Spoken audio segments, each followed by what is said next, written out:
Phone அடிச்சுக்கிட்டே இருக்கேன். என்னை பைத்தியக்காரன் நினைச்சிட்டு இருக்காளே இந்த தங்கம். மனுஷனா இருக்கணும்னு நானும் முடிவு பண்ணி பொறுமையா இருந்தா இவ எனக்கே தண்ணி கட்டிக்கிட்டு இருக்காளா? நானே என் சர்வீஸ்ல எத்தனை பேத்துக்கோ தண்ணி கட்டியிருக்கேன் பாம்பை வச்சு. ஆனா இவ எனக்கே தண்ணி கட்டுறான். விட்ட மாட்டேன், விடவே மாட்டேன். 2000க்கு 4000 தரணும். 4000க்கு என்னை நாக்கு தொங்க போட்டுட்டு நடு ரோட்ல திரிய விடுறாளா?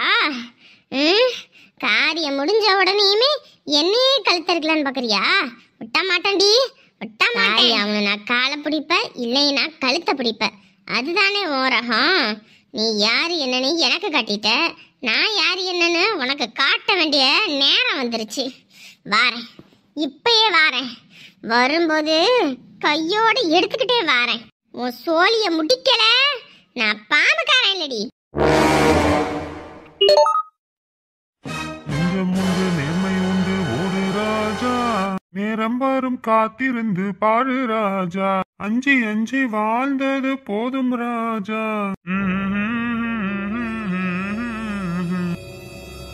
எப்பா உடம்பெல்லாம் சரியான அலுப்புப்பா.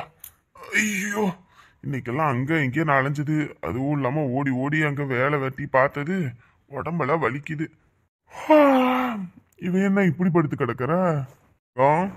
ஏ தங்கம், தங்கம், என்ன முரட்டு தூக்கம் தூங்குவா போல இருக்கு. நம்ம தான் அங்க ஓடி ஆடி வேலை செஞ்சோம், இவன் என்னத்த வேலை செஞ்சா? தங்கம், அது சரி, இது என்ன பெட்டி? இது என்ன காசு வைக்கிற சூட்டு கேஸா? நம்ம வீட்டுல 10 ரூபாய்க்கே வழி இல்லாம போச்சு. இனி இந்த சூட்டு கேஸ் எல்லாம் வச்சு என்ன பண்ண போறோம்? ஏ தங்கம், ஏ தங்கம், ஏ நேரா எந்திரிச்சு படுறீ. படுக்கிறதுக்கு இப்படி தலையும் இல்லாம வாழும் இல்லாம ஏதோ தொப்புக்கடின்னு படுத்து கிடக்குறவ. ஏ தங்கம், ஏ தங்கம். அப்பா, ஏற்கனவே மண்டை வலியா இருக்கு, இதுல இவ வேற கடுப்பேத்திக்கிட்டு இருக்காளே.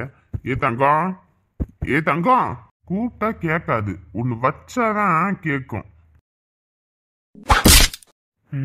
நச்சுன்னு அடிச்சோம், அடிச்சு அடிக்க கூட எந்திரிக்காம கிடக்குறா. என்னடா இது? தண்ணியை தெளிச்சு பார்ப்போம்.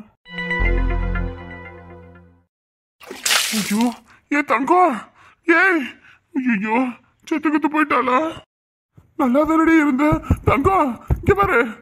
ஐயோ கடவுளே, ஏற்கனவே நெஞ்சில ஆபரேஷன் பண்ணிருக்கு, இதுல இது வேறனா என்ன பண்றது? ஐயோ, 1 ரூபாயோ 2 ரூபாயோ 5 லட்சத்துல கொட்டியிருக்கேன். தங்கம், இங்க பாரு. அடியே, ஐயோ, ஏ தங்கம், ஐயோ, ஏதோ ஆயிடுச்சு போல இருக்கு. ஐயோ, நம்மளும் நிறைய பார்த்துருக்கோம்ல, விசேஷ வீட்டுக்கு வந்து இன்ப அதிர்ச்சி ஆகி எத்தனையோ பேர் இறந்துருக்காங்கன்னு. அந்த மாதிரி எது ஏதோ ஆயிடுச்சா? அடியே, நம்ம பிள்ளைக்கு அம்மா இல்லாம ஆக்கிறதடி. அடியே தங்கம், தங்கம், இப்ப என்ன பண்ணுவேன், ஏது பண்ணுவேன்? பையன் வேற பக்கத்துல இல்லையே, அவன் வேற கேம்புக்கு போயிருக்கான். இப்ப என்ன பண்றது? தங்கம், அடியே, ஏதோ ஒண்ணு ஆயிடுச்சுன்னா என்ன பண்றது? நமக்கு வேற யாருமே கூட கூப்பிட்டா கூட வரமாட்டாங்க. சரி, ஆஸ்பத்திரிக்கு தூக்கிட்டு போவோம், அதான் சரி. தங்கம், தங்கம், ஏ தங்கம், எந்திரடி. ஐயோ, செத்துதான் போயிட்டாளா? உடம்பு வேற சில்லுன்னு கிடக்குது. அடியே தங்கம். எதுல உங்க அண்ணனுக்கு போன போட்டியா? போன் பண்ணேன்ப்பா. என்னையா இந்த பையன் வேலை வேலை வேலைன்னு வீட்டு பக்கமே வரமாட்டேங்கிறானே. என்ன வாரானா என்ன வாமா? மொத பையனு ஓவரன் செல்லம் கொடுத்து வளர்த்தீங்க, அதான் பாருங்க இப்ப நம்ம பேச்ச கேட்காம சுத்திக்கிட்டு திரியறான். ஊர்ல எல்லா வீட்லயும் போய் பாரு, ஏகப்பட்ட வீட்டுல பசங்க என்னென்னமோ தில்லுமுள்ளு பண்ணிக்கிட்டு திரியறாங்க. நம்ம பையலுக்கு அப்படியா இருக்காங்க? பொறுப்போட இருக்காங்க. ஆனா அவனுக்கு சப்போர்ட் பண்ணிக்கிட்டே இருங்க. முக்கியமான விஷயம் நம்ம வீட்டுல நடந்திருக்கு. இந்த நேரத்துல கூட இவன் இல்லாம அங்க இருந்தா என்ன அர்த்தம்? வருவாமா, வேலைக்கு போன இடத்துல முன்ன பின்ன இருக்கத்தான் செய்யும். அதுக்குன்னு காலையில ஒரு பக்கம் விடியுதோ விடியலையோ 6 மணிக்கெல்லாம் அலாரத்தை வச்சு குளிக்கிறான், கிளம்புறான், ஓடிடுறான். மத்தியானமும் வீட்டு பக்கம் வர்றதில்ல. ராத்திரி சாம கொடங்கி மாதிரி 10:30 மணிக்கு மேல வாரான். அந்த நேரத்துல நின்று நம்ம புள்ள முகத்தை பார்க்கலான்னு பார்த்தா அதுவும் பார்க்க முடியல. மாத்திரையை போட்டோமா தூக்கம் போட்டு அழுத்தி போடுது. இவன் பொண்ணு மனசை மாத்தி கல்யாணம் பண்ணி கூட்டிட்டு வர மாதிரி தெரியல, இவனே மனசு மாதிரி அங்கேயே இருந்துருவான் போல இருக்கு. அட விடுமா, விடு, வருமா. போங்க, கண்ணுக்குள்ளேயே இருக்கிறான் பையன். ஒழுங்கா நேரத்துக்கு சாப்பிட்றானா என்னன்னு கூட தெரியல. ஆபீஸ்க்கு வேலைக்கு போகும்போது கூட கண்ணுக்கு கண்ணா பிள்ளைய பார்த்துக்கிட்டேன். ஆனா போய் இந்த வேலையில சேர்ந்தான் இப்ப வரைக்கும் பிள்ளைய ஒழுங்கா பார்க்க கூட முடிய மாட்டேங்குது. ஐயோ இல்லை ரவி, நீயா? பயந்தே போயிட்டேன்டா. இப்படியே சின்ன வயசுல இருந்து சவுண்ட் ரொம்ப அதிகமா இருந்துச்சு. இறக்கி விடுறா, பயமா இருக்குது, தலையெல்லாம் சுத்துது. இறக்கி விடுறா. அதெல்லாம் முடியாது, சவுண்ட் ரொம்ப ஜாஸ்தியா இருந்துச்சு. சவுண்ட குறைக்கணும்ல. இல்லை சந்தில, இங்க வாடா, வந்து என்னை இறக்கி விடுற. அந்த பயல பாரு என்ன வேலை பார்த்துக்கிட்டு இருக்கான்னு. வயசாகி போச்சுடா. கீழே போட்டு விட்டீங்கன்னா சோழி மொத்தமா முடிஞ்சுது. அதெல்லாம் முடியாதுமா. இல்ல சாடிக்கேத்த மூடிதான் போ. யோ, அங்கேயே உட்காந்துக்கிட்டு இருக்க, வாயா வந்து இறக்கி விட சொல்லியா? எப்ப ரவி இறக்கி விடியா? ஒரு பயந்தா கொலி கழுத ராத்திரி எல்லாம் தூக்கி போடும். ஒழுங்கா தூங்க மாட்டா. இறக்கி விடு. அந்த பயம் இருக்கணும். ஏண்டா ஒழுங்கா சாப்பிடுறியே? என்னடா இப்படி ஒற்றை குச்சி கணக்கா இழைச்சு போய் கிடக்குற? சாப்பிட்டுட்டு தாமா இருக்கேன். ராம கொடங்கி மதி நேரத்துக்கு வார, காலையில வெள்ளனை எந்திரிச்சு ஓடுற. என்னதான் நினைச்சுக்கிட்டு இருக்க? இது வீடால வேற ஏதாவதா? எப்பயும் இந்த நேரத்துக்கு எல்லாம் தூங்கி இருப்பீங்க, இன்னைக்கு என்ன இவ்வளவு நேரம் முழிச்சிருக்கீங்க? உன் தம்பிக்கு பொண்ணு அமைஞ்சு போச்சியா? அதான் அதை பத்தி பேசிக்கிட்டு இருந்தோம். அத நீயே வந்துட்ட. டேய், போன் பண்ணியே இந்த விஷயத்த என்கிட்ட சொன்னியா? அண்ணனா நீ வான்னு சொன்னா வரமாட்ட. இதை மட்டும் உனக்கு போன்ல சொல்லிடுவாங்களா? நேரடியா வரட்டும், வந்ததுக்கு அப்புறம் சொல்லிக்கலான்னு பார்த்தேன். சரிடா. தம்பி, பொண்ணு நல்லா கண்ணு கலகா லட்சணமா இருக்காடா. ஓ சரிம்மா. அப்ப இனிமே தம்பி காட்டுல அடமலை அடிச்சு வெளுத்து வாங்க போகுது. அப்ப இனிமே தம்பி குத்தாட்டம் போடுறது என்ன, ஊரு சுத்துறது என்ன, அப்படி இப்படின்னு. ஆனா நீ வேற போனேன். ஏன்டா அப்படி சொல்ற? இல்லனே, என்னையும் ஒரு ஆளா மதிச்சு ஒரு பொண்ணு வாழ்க்கையை கொடுக்குது. சந்தோஷமான விஷயம் தானடா. உனக்கு பொண்ணு பிடிச்சிருக்கு தானே? பொண்ணெல்லாம் பிடிச்சிருக்குனே. வெளியே எங்கிட்டாவது கூட்டிக்கிட்டு போனா நான் கருப்பா கரேன்னு இருக்கேன். அதுவும் இல்லாம உடம்பே அசிங்கமா இருக்கு. அந்த புள்ள அழகா இருக்கு வேற. 2 பேரும் வெளியே போனா இது என்ன கரிசட்டிக்கு கரண்டி என்னடா இப்படி இருக்குன்னு சொல்லி ஒரு மாதிரி பேசுவாங்கன்னு தான் கவலையா இருக்குனே. டே லூசு பயலே, அதெல்லாம் போய் பெருசா எடுத்துக்குவியா? இல்லனே, சின்ன வயசுல இருந்து எல்லாரும் என்னைய ரொம்ப அசிங்கப்படுத்தி கிண்டல் பண்ணி சிரிப்பாங்க. அதெல்லாம் பார்த்து நானே அசிங்கமா இருக்கேன்னு நானே மனசுக்குள்ள போய் இருக்க அளவுக்கு ஆயிடுச்சு. அதான் அந்த பொண்ணும் நானும் வெளியே போகும்போது 4 பேர் பார்த்து ஏதோ கிண்டல் பண்ணா அப்புறம் அந்த பொண்ணு மனசுலயே அதே தானே தோணும். அதானே கவலையா இருக்கு. டே தம்பி, அப்படிலாம் சொல்லாதடா. நீ அழகா தாண்டா இருக்க. பெத்தவங்களுக்கு நான் அழகா தானமா இருப்பேன். ஆனா வெளியில உள்ளவங்க தானமா என்னை சின்ன வயசுல இருந்தே ரொம்ப இதா பேசுவாங்க. டேய், அப்பெல்லாம் என்னைக்கு நீ யோசிக்காதடா. நீ ஏன் மனசை தளர விட்டினா அப்புறம் எப்படி? இந்த உலகமே அப்படித்தானே சொல்லுது. கலரா இருக்கவங்கள ஒரு மாதிரியும் கருப்பா இருக்கவங்கள ஒரு மாதிரியும் தானே பாக்குது. ஏய், என்கிட்ட இல்லாத நிறைய திறமை உன்கிட்ட இருக்கு. உன்கிட்ட இருக்க திறமை என்கிட்ட இல்லவே இல்லையேடா. கலரை மட்டும் வச்சுட்டு என்னடா பண்ண முடியும்? அழகுன்றது வயசாக ஆக போயிடும். ஆனா மனசுன்றது அப்படி இல்லையே. உன் மனசு மாதிரி வேற யாருக்குமே இல்லை, சரியா? அதெல்லாம் எதை பத்தி யோசிக்காத. எங்களோட ஆசையே 2 பிள்ளைங்களுக்கும் கல்யாணம் பண்ணி குழந்தை குட்டின்னு இதுங்களோ பேர பிள்ளைகளோட விளையாடணும்னு அம்பிட்டு ஆசைப்பட்டோம். இந்த பெரியவன் தான் இப்படி அது இதுன்னு சொல்லிட்டு அந்த பொண்ணு மனசை மாத்திரேன்னு தெரிஞ்சுக்கிட்டு இருக்கான். நீயாவது சம்மதிச்சிருக்கன்னு சொல்லி நாங்கள் இன்னைக்கு தான் சந்தோஷமா இருக்கோம். அதுக்குள்ள இப்படி பேசுனா எப்படியா? சரிம்மா. தம்பி, அண்ணனுக்கு போட்டாவை காட்டுறா. பொண்ணு பிள்ளை போட்டாவை காட்டாம இருக்கிறான். டேய், இதுதான் பொண்ணாடா? ஆல்ரெடி பொண்ணு போட்டோவை கையில வச்சு பாத்துக்கிட்டே இருக்க, அப்புறம் எதுக்கு இந்த பில்டப்பு? இல்ல, ஒரு மாதிரி கவலையா இருந்துச்சு, அதான். கலக்கு கலக்கு. அவன் கலக்கிறது இருக்கட்டும், நீ எப்ப கலக்க போற? அம்மா, அங்க சுத்தி இங்க சுத்தி கடைசியில என்கிட்ட வந்துட்டியா? எப்பாடா, இத்தனை நாள் வரைக்கும் சின்னவனுக்கும் பொண்ணு அமையாம இருந்துச்சு, இப்ப பொண்ணு அமைச்சு போச்சு. நீ அந்த பொண்ணு பின்னாடி போய் பேசிக்கிட்டு சுத்திக்கிட்டு தான் இருக்க. ஒன்றும் நடக்கிற மாதிரி தெரியல. நானும் உங்க அப்பாவும் மரப்படி போய் பொண்ணே கேட்டுவிட்டு வந்துருவோன்னு சொல்லிவிட்டேன். சும்மா இது பண்ணிக்கிட்டு இருந்தீங்கன்னா. அந்த பொண்ணு கல்யாணமே வேணான்னு சொல்றாமா. அதுவும் இல்லாம யாரையும் நம்ப மாட்டிக்கிறாமா. நான் என்ன பண்ணட்டும்? மயிலே இறங்க போடுனா போடாதடா. நம்மளா பிடிச்சி பிடுங்கினா தான் வரும். அதனால நாங்க போய் என்ன பண்ணணுமோ அதை பண்றோம். 2 பிள்ளைங்களுக்கு ஒரே மேடையில கல்யாணத்தை முடிக்கிறோம். ஏமா ஏமா நீ மாதிரி அந்த வேலையெல்லாம் பார்த்து விட்டுறாத, கம்முன்னு இரு. எப்போ உனக்கும் வயசாகிக்கிட்டே போதியா, எங்களுக்கும் வயசாகிக்கிட்டே போகுது. பல்லெல்லாம் கொட்டி போச்சுன்னா அவ்வளோத்தான், ஒரு 2 வருஷம் 3 வருஷம் தான் உசுரோட இருப்பான். அதுக்கப்புறம் அப்பா அதெல்லாம் நீங்க காலத்துக்கும் நல்லா தான் இருப்பீங்க. அப்பா எனக்கு கொஞ்சம் டைம் கொடுங்கப்பா, அந்த பொண்ணோட மனசை மாத்தி நான் கொண்டு வரேன்ப்பா. என்னமோ போ. ஆனால் இந்த உலகத்தில் 2ஆம் கல்யாணத்துக்கு யாருமே சம்மதிக்க மாட்டாங்க. அதுவும் 2வது தடவை கல்யாணம் நிச்சயம் ஆனதுக்கப்புறமும் நாங்கள் சம்மதிக்கிறோன்னா அது உன்னோட சந்தோஷம் ஒரே காரணத்துக்காக தான். அதை புரிஞ்சுக்கிட்டு ஏதா இருந்தாலும் சட்டை விட்டுன்னு பண்ணு. அப்புறம் ஊர்க்காரவங்கெல்லாம் என்னடா அண்ணன் இருக்கும்போதே சின்னவனுக்கு கல்யாணம் பண்ணிட்டாங்கன்னு சொல்லி ஒரு பேச்சு வரும். சரிம்மா சரி. அங்கே இருந்தால் இந்நேரத்துக்கு படுத்திருப்போம். ஏங்க எப்பயும் இங்கே இருக்கும்போது 11:30 மணி ஆகும் தூங்குறதுக்கே. அங்கெல்லாம் சாப்பிட்டுவிட்டு எங்கே போய் யார்கிட்ட பேசுறதுன்னு 9 மணிக்கெல்லாம் படுத்துருவோம். என்ன பண்ணுறது, பிள்ளைங்களுக்காக எல்லாத்தையும் நம்ம பொறுத்துக்கிட்டு தானே போய் ஆகணும். அப்புறம் சந்தோஷ் வீடு இல்லாமல் அங்கே இருக்காங்களா, ஊருக்குள்ளே வீடு பார்க்குறாங்களா? நம்ம வீடை வேணா வாடகைக்கு கொடுப்போமா? நானுமே உங்ககிட்ட சொல்லணும்னு நினச்சேன். அமுதாவும் சொன்னான், சாமி பையனை கூட பாம்பு தீண்டிருச்சாமே, உசுறு போய் உசுறு வந்திருக்குதாமா. அதெல்லாம் சொன்னோன்னே எனக்குமே கஷ்டமாக போச்சு. சும்மா பூட்டி கிடக்கிற வீடு தானே, நம்ம அங்கேருந்து வந்து சுத்தமும் பண்ண முடியாது. புள்ளனா நல்லா பார்த்துப்பா, நீட்டாகவும் இருக்கும் வீடு. யாரையோ நம்பி வாடகைக்கு விடுறதுக்கு இவங்களை நம்பி விட்டா நல்லா பார்த்துப்பாங்க. அதுவும் இல்லாமல் சந்தோஷம்லாம் சின்ன வயசுலேருந்து நம்ம பார்த்து வளர்ந்த பையன், கஷ்டப்பட்ட பையன். அவனுக்கு கொடுக்கறதுனால நம்ம என்ன குறைஞ்சா போயிட போகிறோம்? அதான் வாடகை தரேன்னாங்க, நான் வேண்டாம் அப்படின்னு. என்கிட்டயும் கேட்டாங்க. அதுக்கப்புறம் தான் எனக்கும் ஒரு யோசனை, நம்மளும் பசங்களோட அங்கே போய் இருக்கோம். சும்மா நம்மளோட சின்ன சின்ன தேவைக்கு கூட போய் அவங்க 2 பேர்த்த கையின்னு எதிர்பார்த்துக்கிட்டு இருக்கிறோம். அதுவே இந்த வீடை வாடகைக்கு விட்டா ஒரு 2000 3000 கிடைச்சா கூட அது நமக்கு கை செலவுக்குன்னு ஆகும்ல. எப்படியோ எல்லாமே கூடி வருதுன்னு அர்த்தம். நம்ம பூமாரி வயசுக்கு வந்துதான் உங்களுக்கு வீடு மாறணும்னு இருக்குதோ என்னவோ. ஆமாண்ணே, நீ எதை பத்தியும் கவலைப்பட வேண்டாம். நம்ம வீடு இல்லைன்னோ வேற யாராவது இருந்தா கூட வாடகை கட்டணும், அது கட்டணும், இது கட்டணும்னா இல்லை கொஞ்சம் லேட்டானாலும் குடைச்சல் பண்ணுவாங்க. அந்த பிரச்சனை இந்த பிரச்சனை.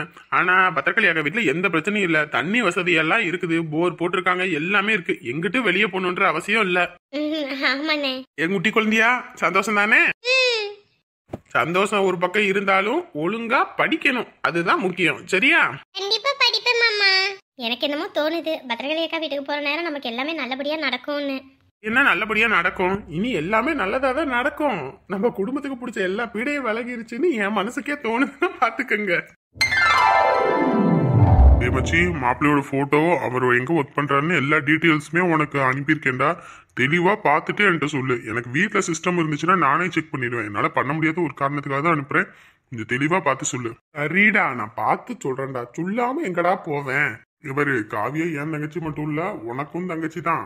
சரி சரி சரி, என்னன்னு பார்த்துட்டு சொல்லு. அதுக்கப்புறம் நானும் மாப்பிள்ளை குடும்பம் எப்படி என்னன்னு நானும் ஃபுல்லா டீட்டெயில்ஸ் எல்லாம் விசாரிச்சுக்கிறேன். ஓகேடா. சரிடா, இப்ப நான் தூங்கணும். இப்ப தூங்கினாதான் காலையில எந்திரிச்சு என் வேலையை பார்க்க முடியும். நான் தூங்க போலாமா இல்ல போன்லயே மணிக்கணக்க பேசிட்டு இருக்கணுமா? சாரிடா மச்சி, இத பத்தி பேசிட்டு இருந்தனால கொஞ்சம் பொண்ணு புள்ள மேட்ரு, அதனாலதான். சரியா? சரி, நீ தூங்கு. காலையில நான் உனக்கு 6 மணிக்கே போன் பண்றேன். 6 மணிக்கு வேணாம் மச்சி, 5 மணிக்கே கூப்பிட்டுரு. ஏண்டா அவ்வளவு நேரமா எந்திரிச்சிருவியா? மணி 12 போகுதுடா. ஏண்டா அப்படி உயிர் எடுக்கிற? தூங்குற நேரத்துல தூங்க விடாம படுத்து எடுக்காத நம்ம போட வைடா. சாரி மச்சி. என்ன சிஐடி ஆபீசர், வேலையெல்லாம் முடிஞ்சுதா? இன்ன வரைக்கும் அங்கதானே டிவி பார்த்துட்டு இருந்த, எப்ப வந்த? உள்ள ஐயா என்ன பண்ணிட்டு இருக்காருன்னு பார்க்க வந்தேன். இல்லப்பா, வாசு கிட்டதான் பேசிட்டு இருந்தேன். என்னாச்சு? இல்ல, மாப்பிள்ளையோட டீட்டெயில்ஸ் எல்லாம் அனுப்பியிருக்கேன், என்ன ஏதுன்னு பார்த்து சொல்லு அப்படின்னு. நாளைக்கு நீயும் நானும் போயிட்டு மாப்பிள்ளையோட ஊர்ல போய் மாப்பிள்ளை என்ன ஏது எப்படின்னு விசாரிச்சுட்டு வந்துடலாம். Okay okay. என்ன ஓகேவே ஒரு மாதிரி இருக்கு? இல்ல, ஒரு பொண்ணை கட்டி தானே கொடுக்க போறீங்க, அதுக்கு எதுக்கு இவ்வளவு பில்டப்பு? ஹே, மாப்பிள்ளை யாரு என்ன ஏதுன்னு விசாரிக்கணும். விசாரிக்காம நம்ம பாட்டுக்கு இஷ்டத்துக்கு பொண்ணை கட்டி கொடுத்துட முடியாதுல்ல. பொண்ணு வாழ்க்கை பூ மாதிரி. நல்லவனா இருந்தா பிரச்சனை இல்லை. அதுவே கெட்டவன் கையில போனுச்சுன்னா குரங்கு கையில பூமாலை கிடைச்ச மாதிரி ஆயிடும். அதுவும் வேணா உண்மைதான். நல்லவங்க கையில கிடைச்சி அது களிமண்ணா ஆகுறதும் பாத்திரமா ஆகுறதும் அது ஒரு ஆணோட கையில தான் இருக்கு, ஒரு பொண்ணோட வாழ்க்கை. மறுபடியும் ஆரம்பிச்சிட்டியா? பழச நினைக்க ஆரம்பிச்சிட்டியா? அப்படி இல்லைங்க. நல்லவங்க கையில் கிடைக்கிறதும் கெட்டவங்க கையில் கிடைக்கிறதும் கடவுள் தன் தலையில் எழுதியிருக்க விதிப்படி தானே நடக்கும். நான் எவ்வளவோ கஷ்டப்பட்டேன். ஒருத்தனை நம்பி என் வாழ்க்கையே இழந்து அவங்க அம்மாவால் கொடுமை பேச்சு அது இதுன்னு அது எதுவுமே காவியா அனுபவிக்கக்கூடாதுங்க. ஒரு பொண்ணா நான் பட்ட கஷ்டம் எதுவுமே இன்னொரு பொண்ணு அனுபவிக்கக்கூடாதுன்னு தான் நினைக்கிறேன். நீங்கள் விசாரிக்க எல்லாமே பண்ணுங்க. நான் எல்லாத்துக்கும் துணையாக இருப்பேன். உனக்கு என்னைக்கும் நான் இருக்கேன், சரியா? இதை பற்றியும் கவலைப்படாத. என்னம்மா சொல்கிற? நல்லா தானே இருந்தாங்க சம்மந்தியம்மா, திடீர்னு என்னவாம்மா அவங்களுக்கு? இப்போ தான் எல்லாம் நல்லபடியாக நடக்குதுன்னு நிம்மதியாக இருந்தேன். என் நிம்மதியவே எடுத்து போடுறாங்களே. அவங்களும் ஒரு பொம்பளை பிள்ளைய பெற்றவங்க தானே, இப்படியே நம்ம வயிற்றுச்சலை கொட்டிக்கிறாங்க. அதான் நான் அவர்கிட்ட சொல்லிட்டேம்மா, இனிமேல என்னால் இங்கே இருக்க முடியாது. சும்மா சும்மா எப்போ பார்த்தாலும் நகை போடலைன்னு உயிர் எடுத்துக்கிட்டே இருக்காங்க. என்னை தனி கொடுத்துரும் கூட்டிகிட்டு போயிருங்க. இவங்க கூட தான் இருந்து என்னால் தினமும் மல்லு கட்ட முடியாதுன்னு சொல்லிட்டேன். ஐயோ, நாங்களா அமைச்சு வைக்கிற வாழ்க்கையில தான் நகை போடணும்னு படுத்தி எடுக்கிறாங்க. நீங்களா அமைச்சுக்கிட்ட வாழ்க்கையிலையாவது சந்தோஷமா இருப்பீங்கன்னு பார்த்தா உங்கள் வாழ்க்கையும் இப்படி இருக்கு. ஐயோ ஆண்டவனே, என்ன பண்ணுறதுனே எனக்கு சத்தியமாக தெரியல. என்கிட்ட ஏதோ இருந்தால் கூட வச்சு அடகு வச்சு வித்தாவது கொடுத்து தள்ளிடுவேன். அந்த அம்மா வாய்க்கு எவ்வளோதான் கொடுத்தாலும் பத்தாதா? முடிஞ்ச அளவுக்கு தானே அத்தனை பேர் முன்னாடி செஞ்சேன். இதுக்கு மேலேயும் செய்ய நான் என்னம்மா பண்ணுறது? ஏம்மா, இது கிணறு மாதிரி எவ்வளோதான் போட்டாலும் வாங்கிக்குமே தவிர எதையும் கொடுக்கணும்னு தோணாது. அப்படி இருக்கும்போது இவங்ககிட்ட எல்லாம் நம்ம எதையும் எதிர்பார்க்க முடியாதுமா. அவங்க மனசுக்கே தோணணும். இப்போ புள்ள குட்டின்னு ஆகி போச்சு. இந்த நேரத்தில் வரவங்க முன்னாடி அப்படி பேசினா எனக்கு எம்பிட்டு கஷ்டமாக இருக்கும். நீ ஏன் சொல்லு பார்ப்போம்? நீயா தேர்ந்தெடுத்துக்கிட்ட வாழ்க்கை தானே. நான் சொல்கிற பையனை கட்டியிருந்தீனா அவன் பாட்டுக்கு உடனே தங்கமாக தாங்கியிருப்பான். இந்தா இப்போ அந்த பயலுக்கு கல்யாணம், அவங்க வீட்டில் எதுவுமே வேண்டான்னு சொல்லிட்டாங்க. இப்போ நல்லா தங்கமாக தாங்குறாங்க. உனக்கும் அந்த மாதிரி வாழ்க்கை அமைஞ்சிருந்துருக்கும்ல. அவசரம், எல்லாத்துலேயும் அவசரம். அவசரப்பட்டு இப்போ எங்கே வந்து நிற்கிற பாரு. காலம் முழுக்க நீயும் நிம்மதி இல்லாமல், பெத்த கடமைக்கு நானும் நிம்மதி இல்லாமல் இருக்கேன். அறியாத வயசுல எல்லாம் தெரியாமல் பண்ணிட்டேம்மா தப்பு. இப்போதாம்மா பண்ணினதெல்லாம் தப்புன்னு தோணுது. கட்டினவன் கொஞ்சம் ஸ்டடியாக இருந்தா எந்த பொண்ணோட வாழ்க்கையாக இருந்தாலும் புகுந்த வீட்டில் ஓடிடும். ஆனால் எனக்கு உண்டானவர் ஒரு நேரம் ஒரு மாதிரி இருப்பார், ஒரு நேரம் அவங்க அம்மாவுக்கு சப்போர்ட் பண்ணுவார். அவரை வச்சுக்கிட்டு என்னம்மா பண்ண சொல்கிற? கையால் அகத மனுஷன். 10 ரூபாய்க்கு பிரோசனம் இல்லை. வேலைக்கு போகிறாரு வராரு, காசு கேட்டால் இல்லைன்னு மங்களம் பாட்டு பாடுறாரு. நான் என்ன தான் பண்ணுறது? இதெல்லாம் நீ உன் மாமியார்கிட்ட சொல்ல வேண்டியதானே? இப்படியெல்லாம் பண்ணுறாரு, அதெல்லாம் பொறுத்துக்கிட்டு தானே நான் இருக்கேன்னு. மற்ற பொண்ணுங்க மாதிரி ஆடம்பர செலவு பண்ணுறேன்னு வைக்கிறேன், நீ கேட்க வேண்டியதானே? நான் பக்கத்து வீட்டிலலாம் கல்யாணம் பண்ணிட்டு வந்த பிள்ளை தான் எப்போ பார்த்தாலும் ஃபோனில் ஆர்டர் பண்ணி அது இதுன்னு வாங்குது வைக்கிது. அவங்க புருஷங்க எல்லாம் வாங்கி கொடுக்குறேன். அந்த மாதிரிலாம் நான் ஏதாவது ஒன்று கேட்குறேன்னா என் ஆஸ்பத்திரி செலவுக்கு நீ தான் பார்க்குற வைக்கிற. அப்படி இருந்தும் என்னை கஷ்டப்படுத்தினா எப்படிம்மா? காலையில் எந்திரிச்சதுலேருந்து ராத்திரி தூங்குற வரைக்கும் எல்லா வேலையும் இழுத்து போட்டு நானே தான் பார்க்குறேன். பச்சை உடம்பு கறின்னு கொஞ்சம் கூட யோசிக்கிறது இல்லை. அதுவும் என்ன இது என்ன பிளைன்ஸ் மாதிரி என்னவா வெயில் அடிக்குது, பனி வேற கொட்டுற பனியில் நான் காலையில் எந்திரிச்சு நான் தண்ணி தூக்கிட்டு வரணும், சமைக்கணும், வைக்கணும், பிள்ளைய பார்க்கணும். எவ்வளோ கஷ்டமாக இருக்குது தெரியுமாம்மா? சரிம்மா, சரி, நீ மாப்பிள்ளைகிட்ட என்ன இதுன்னு பேசு, அதுக்கப்புறம் முடிவு பண்ணுவோம். எனக்கு ஒன்றை நினச்சே உடம்பு செல்லாமல் போய் நான் ஒரு வழி ஆயிடுவேன் போல இருக்குது. என்னத்தை சொல்கிறதுன்னு தெரியல. சரி வைமா, நான் என்னன்னு பார்க்குறேன். பிள்ளைய கட்டி கொடுத்தாதான் நிம்மதியாக இருக்கலான்னு பேர். ஆனால் கட்டி கொடுத்ததுக்கப்புறம் தான் தினமும் கத்தி மேலே இருக்க மாதிரி இருக்குது. இதுக்கு பிள்ளையே இல்லாமல் இருந்துட்டா கூட பிரச்சனையே இல்லை போல இருக்குது. பிள்ளை இல்லைன்ற கவலையோடு இருந்துட்டு போயிடலாம். இப்படி கட்டி கொடுத்து புகுந்த வீட்டில் அதுங்க படுற பாடெல்லாம் கேட்டால் மனசு அத்துக்கிட்டு போகுது. அவங்களும் ஒரு பிள்ளைக்கு தாயின் தகப்பன்னு புரிஞ்சுக்க மாட்டேங்கிறாங்க. அவங்க பிள்ளைங்க நல்லா இருக்கணும்னு நினைக்கிறாங்க. அந்த மாதிரி தானே நாங்களும் பிள்ளைங்க நல்லா இருக்கணும்னு நினைப்போம். கையால் ஆகாத வீட்டில எல்லாம் பொண்ணை கட்டி கொடுக்கக்கூடாது. கொடுத்தா இந்த லட்சணம் தான். என்ன இந்த அக்கா கொற்ற பணியில் உட்காந்துருக்கு? என்னங்க அக்கா கொற்ற பணியில் உட்காந்துருக்கீங்க? வேண்டுதலா? என்ன வேண்டுதல்? கொற்ற பணியில உட்காந்தா அப்படியெல்லாம் வேண்டுதல் நிறைவேறுதா? என் வாயில நல்லா வந்துடும். முதல்ல போங்கிட்டு. என்னது வாயில நல்லா வந்துருமா? இப்ப என்ன உங்ககிட்ட கேட்க வந்தேன்? என்னமா இந்த ஆட்டம் கட்டுறீங்க? நான் உன்கிட்ட வந்து பேசினேன். நான் படுத்து செவனே என் வீட்டு வாசல்ல உட்காந்துருக்கேன். உனக்கு என்ன? உன் வீடு எங்க இருக்கு? எங்க வந்து நீ இது பண்ணிட்டு இருக்க? வெளியே வந்தேன். சரி அக்கா பணியில உட்காந்துருக்கீங்களோ என்னவோ ஏதோன்னு கேட்க வந்தா ஓவரத்தான் பேசுறீங்க. சொந்தக்கார வீட்டுக்கு தானே வந்தேன். என் தம்பி வீட்டுக்கு வந்தேன். உன் தொம்பி வீட்டுக்கு வந்தா உன் தொம்பி வீட்லயே உட்காந்துரு. இங்க வந்து நீ ஒன்னும் ஆணி புடுங்க வேணாம், கிளம்பு. ஆத்தாடி அத்தா, இது வாயா இல்ல காவாயா? இந்த கிளி கிளிக்கிறாளே நம்மளையே. அப்ப வீட்டுக்கு வந்த மருமவளை என்ன கிளி கிளிப்பா? அம்மாடி அம்மா. வீட்டுக்குள்ள படுத்தா தூக்கமே வரல. சரி அப்படியே காத்தாட நடந்து வருவோன்னு பார்த்தா இவகிட்ட பேசி ஏதாவது ஏத்தி விட்டு போலான்னு பார்த்தா இவ நம்மளையே அசிங்கப்படுத்தி விட்டாளே. ஊர்க்காரிகள் விவரமா இருக்காங்கய்யா. இதுவே நம்ம ஊரா இருந்துச்சுன்னா பஞ்சாயத்து பண்ணி குடும்பத்தையே களைச்சி விட்டுருவோம்.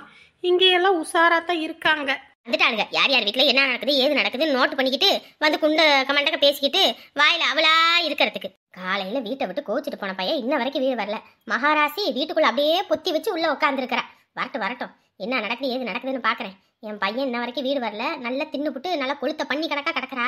இருக்கட்டும் இருக்கட்டும், என் புருஷன் வரட்டும், இதுக்கெல்லாம் ஒரு முடிவு கட்டுறேன். அடிச்சு அவங்க ஆத்தா வீட்டுக்கு அனுப்பல, என் பேரு ராசமா கிடையாது.